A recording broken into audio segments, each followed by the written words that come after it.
Imagine that. You're my imagination, you're my imagination. You're a celebration going on inside my head. Just close my eyes. I'm soaring like a seagull through the blue. When I'm all alone, I've always got you. You're my imagination, you're my instant vacation. You're my own TV station. There's so much that you can do. You're a world full of daffodils and birdseed. Yes, it's true. You're my imagination, and I can't imagine what I'd do without you. You're my imagination. You're my instant vacation. You're my own TV station. There's so much that you can do. You're a world full of daffodils and birdseed. Yes, it's true. You're my imagination, and I can't imagine what I'd do without you.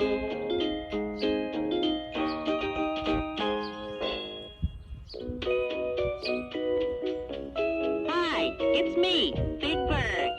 Boy, I'm glad to see you because I want to tell you all about how I learned something really terrific and wonderful about myself.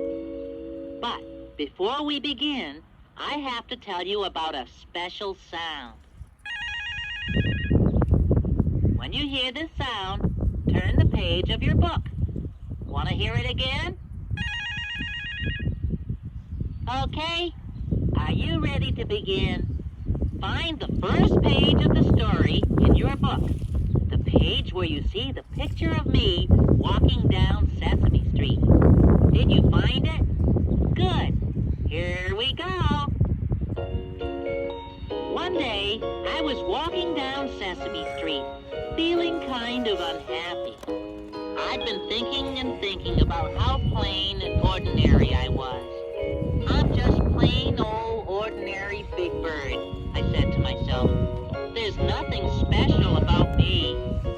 Then I got an idea. It seemed like such a good idea, I stopped right outside Oscar's trash can to think about it. What a good idea, I said to myself. Just then, Oscar popped up out of his can. Why don't you go somewhere else to talk to yourself? I'm trying to work on my broken telephone collection, and I don't want to listen to you. Now scram! Well, as you can tell, Oscar was being especially grouchy. But I was so excited about my idea that I decided to tell him about it anyway. I'm going to grow a mustache. Then I won't be plain old ordinary Big Bird anymore. Isn't that a great idea? I asked. And I imagined how handsome I'd look with a big curly mustache. I'd never seen a bird with a mustache before. But then I realized why. Birds can't grow mustaches. They don't have whiskers. They have feathers. Oh dear, I said. It's a terrible idea.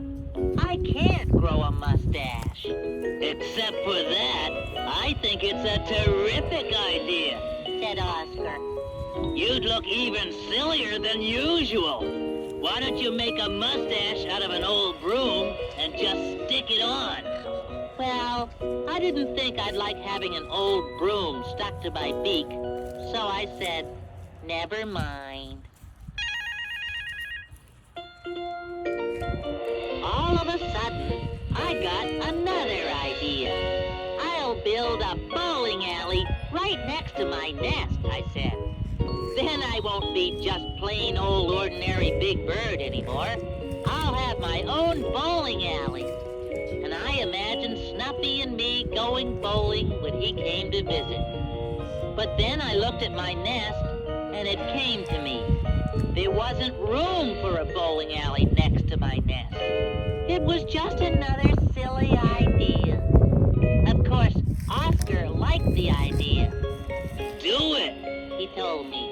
A bowling alley would stick all the way out across Sesame Street, and then there wouldn't be any place for cars to go and people to walk. I love it. So there was Oscar having a good time imagining my idea while I was feeling more and more plain and ordinary. Then, the next thing I knew, another idea popped into my head.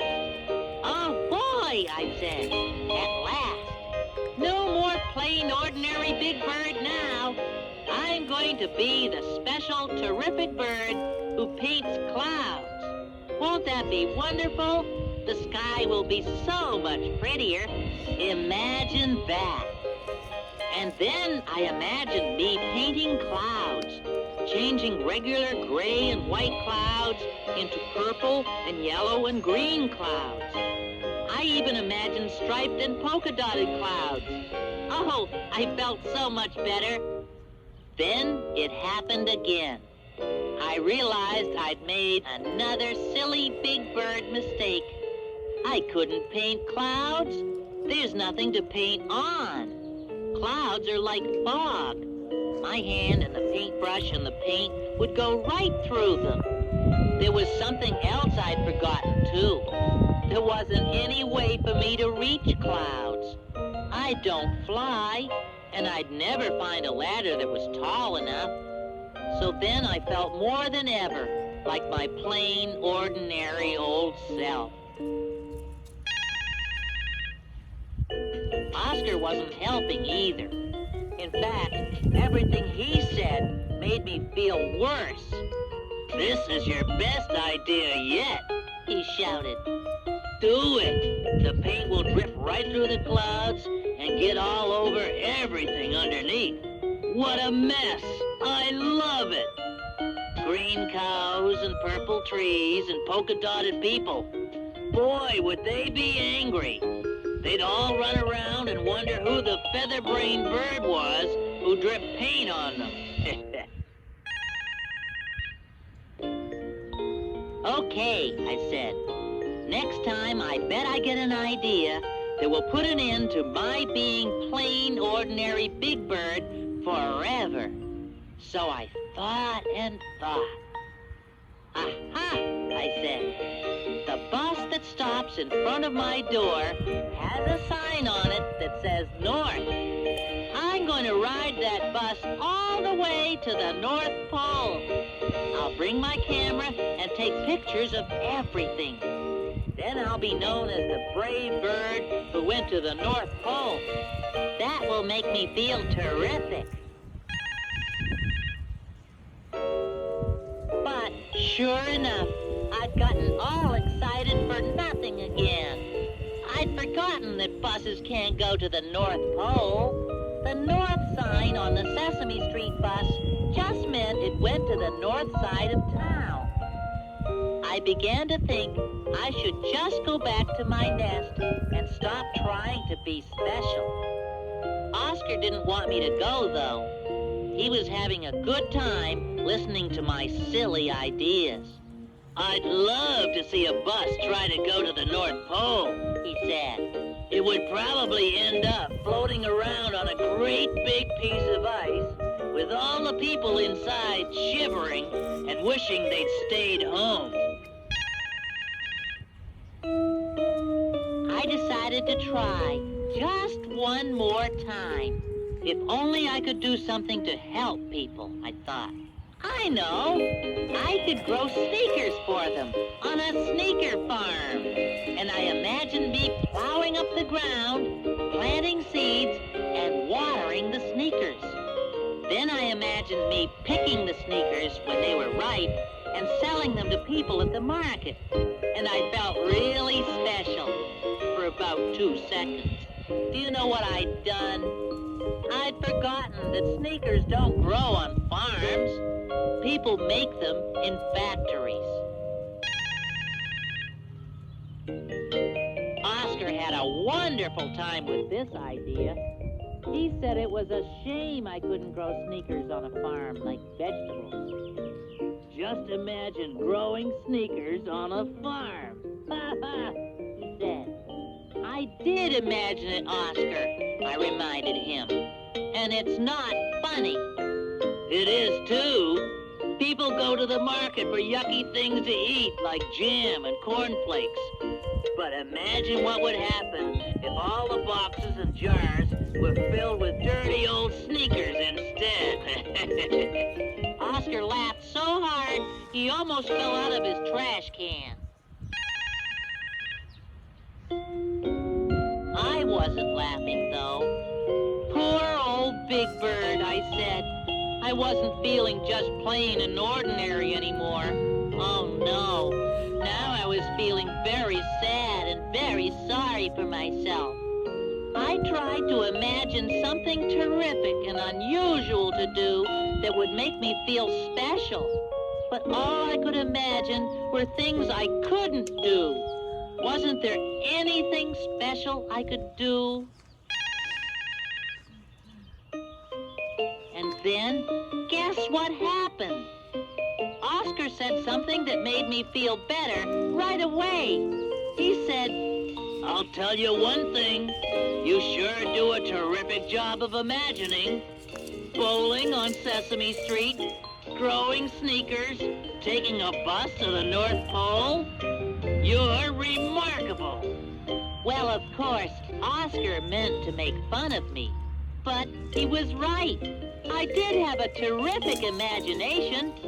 I was probably the only bird in the whole world who could imagine what it felt like to have a mustache. And I bet nobody else had ever imagined painting clouds before. I was so happy. Thank you, Oscar, I said. I don't feel plain and ordinary anymore. I feel terrific, and you really helped.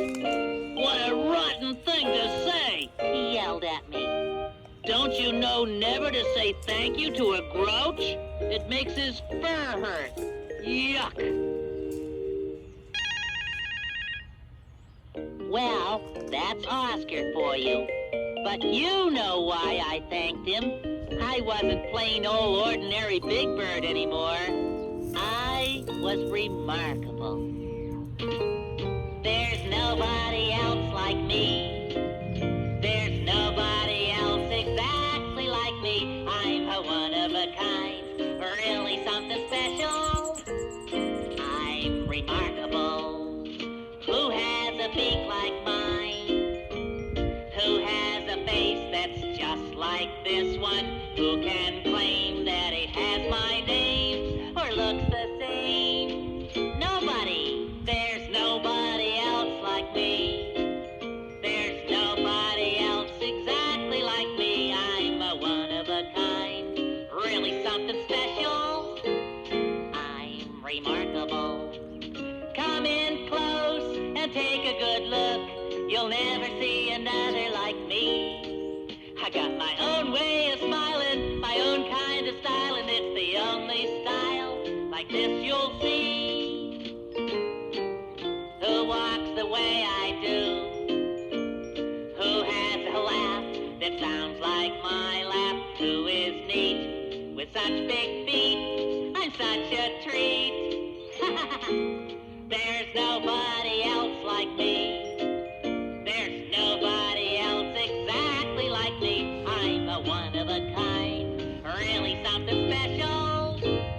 I'm remarkable. I'm remarkable. That's right. I'm remarkable. Let the tape run to the end before you turn off the machine. Then you can turn it over and play it again whenever you want to.